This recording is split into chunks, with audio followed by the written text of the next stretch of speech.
Hi there. My name is Katie Jane, and together we are going to take a look at strong leadership in political contexts. This presentation will follow the outline on the right of the screen as we analyze the leadership of Mikhail Gorbachev and Deng Xiaoping, including identifying similarities and differences, assigning leadership styles, and providing policy recommendations. The purpose of this presentation is to determine what qualities make a truly strong leader. So, let's define historically strong leadership. Political philosopher Archie Brown said, "No one ever says what we need is a weak leader. Strength is to be admired, weakness to be deplored or pitied." Yet, the facile weak strong dichotomy is a very limited and unhelpful way of assessing individual leaders. He goes on to tell us that popular opinion about whether a leader is strong or weak, in the sense of being a dominating or domineering decision maker, can be extraordinarily wide of the mark. Throughout history, people have often associated strong political leaders with powerful political leaders. As we examine the leadership of Deng and Gorbachev, we will determine if this claim holds true. Mikhail Gorbachev served as the Secretary of the Soviet Union for 6 years. The nation and the rest of the world were accustomed to communist Soviet leaders who were the Stalins and Lenins of authority, wielding lethal power aimed at any dissenter who dared to intervene. Gorbachev was a mild mannered man, amenable and suggestible, and portraying supremacy in one facet: his power of persuasion. Indeed, he captivated statesmen and constituents with his charm and verbal talent. He was known to be collegial and democratic during cabinet meetings, listening intently to the protests or concerns of other members before calmly talking such circles around them as to assuage their fears and gain their favor. Gorbachev began his political career as a communist, but his political ideas began to evolve during and after the Cold War. Over the course of his 6 years in office, Gorbachev quietly liberalized the Soviet system under the guise of perestroika, or the practice of restructuring the economic and political system, and glasnost, or openness. He carefully sought approval from his fellow statesmen, and according to his ally in Reformation, Yakovlev, he was powerful only up to the point at which he encroached on the interests of the most powerful elites and clans at that time.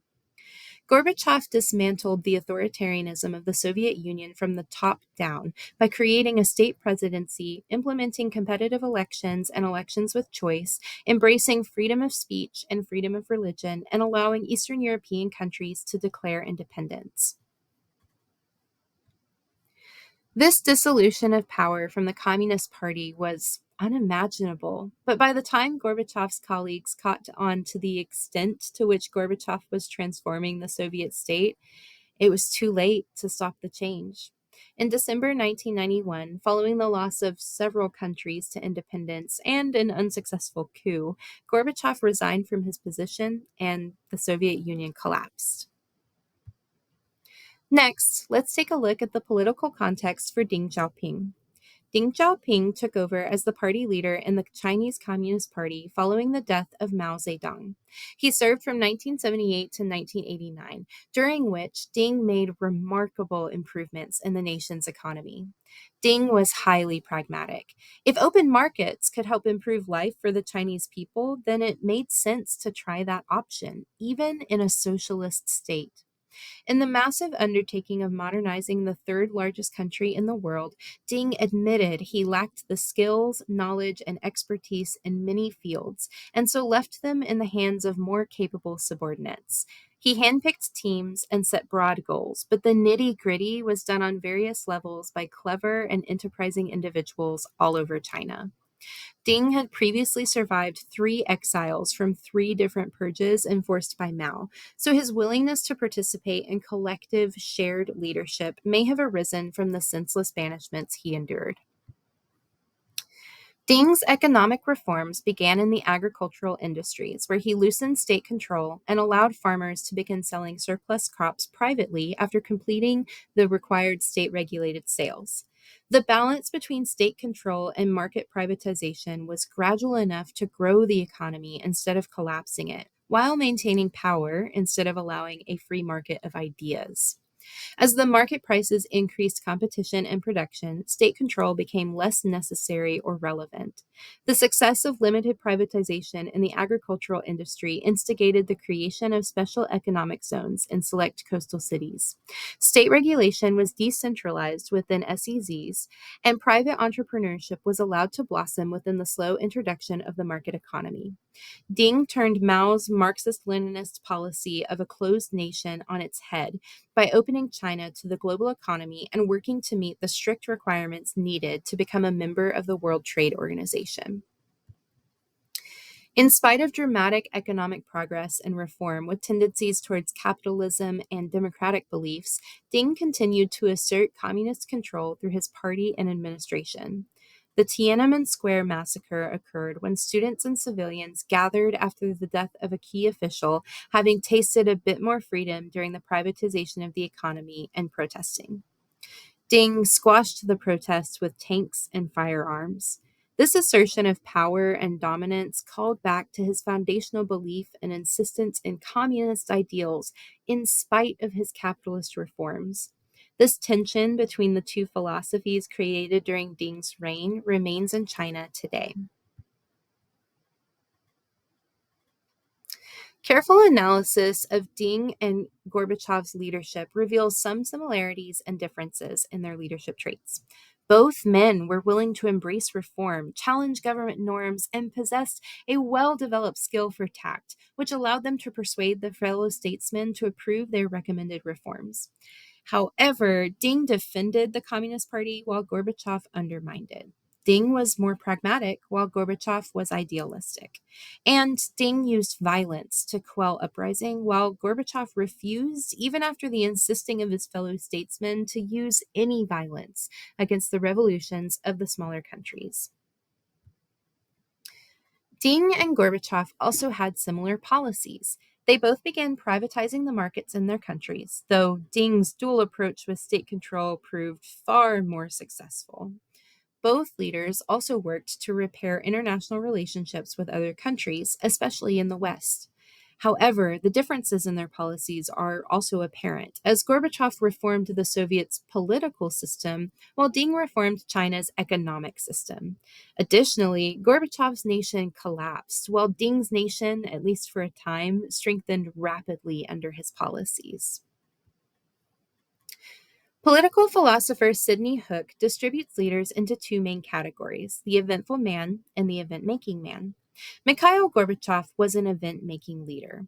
The Soviet Union, though not perfect, was doing okay in the current government, and no particular event or circumstance predicated Gorbachev's political reforms. He created a fork in the road and tried to choose the path that led to democracy. Deng Xiaoping, however, was presented with a fork in the road after the death of Mao.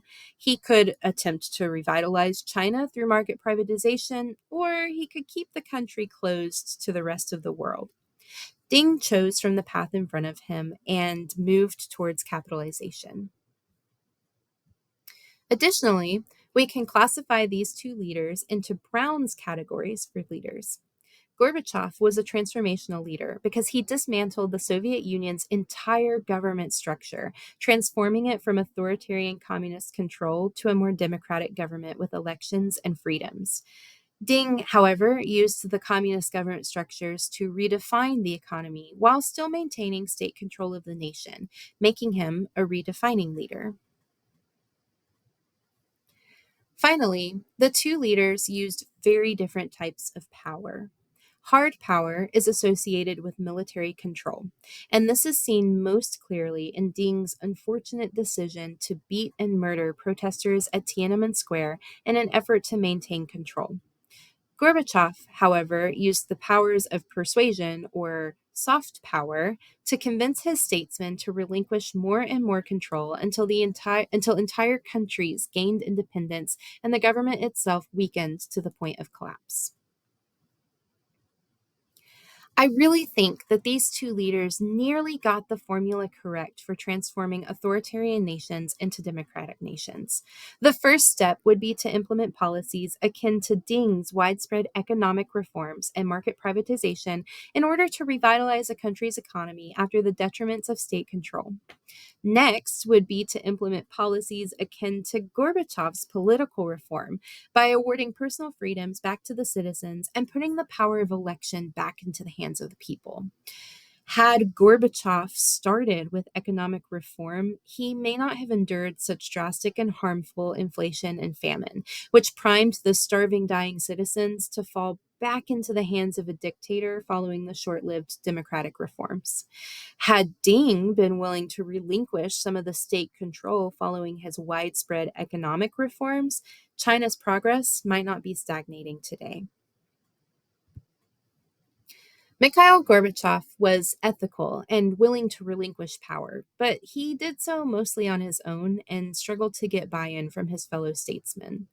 Deng Xiaoping practiced collective leadership, but failed to continue his term ethically, and he refused to relinquish power for the sake of further reform and progress. Today, we can learn that truly strong political leaders are not just those who possess and wield power, but are those leaders who embrace collective leadership, behave ethically, and are willing to relinquish power if necessary in order to benefit and prosper the nation. Thank you so much.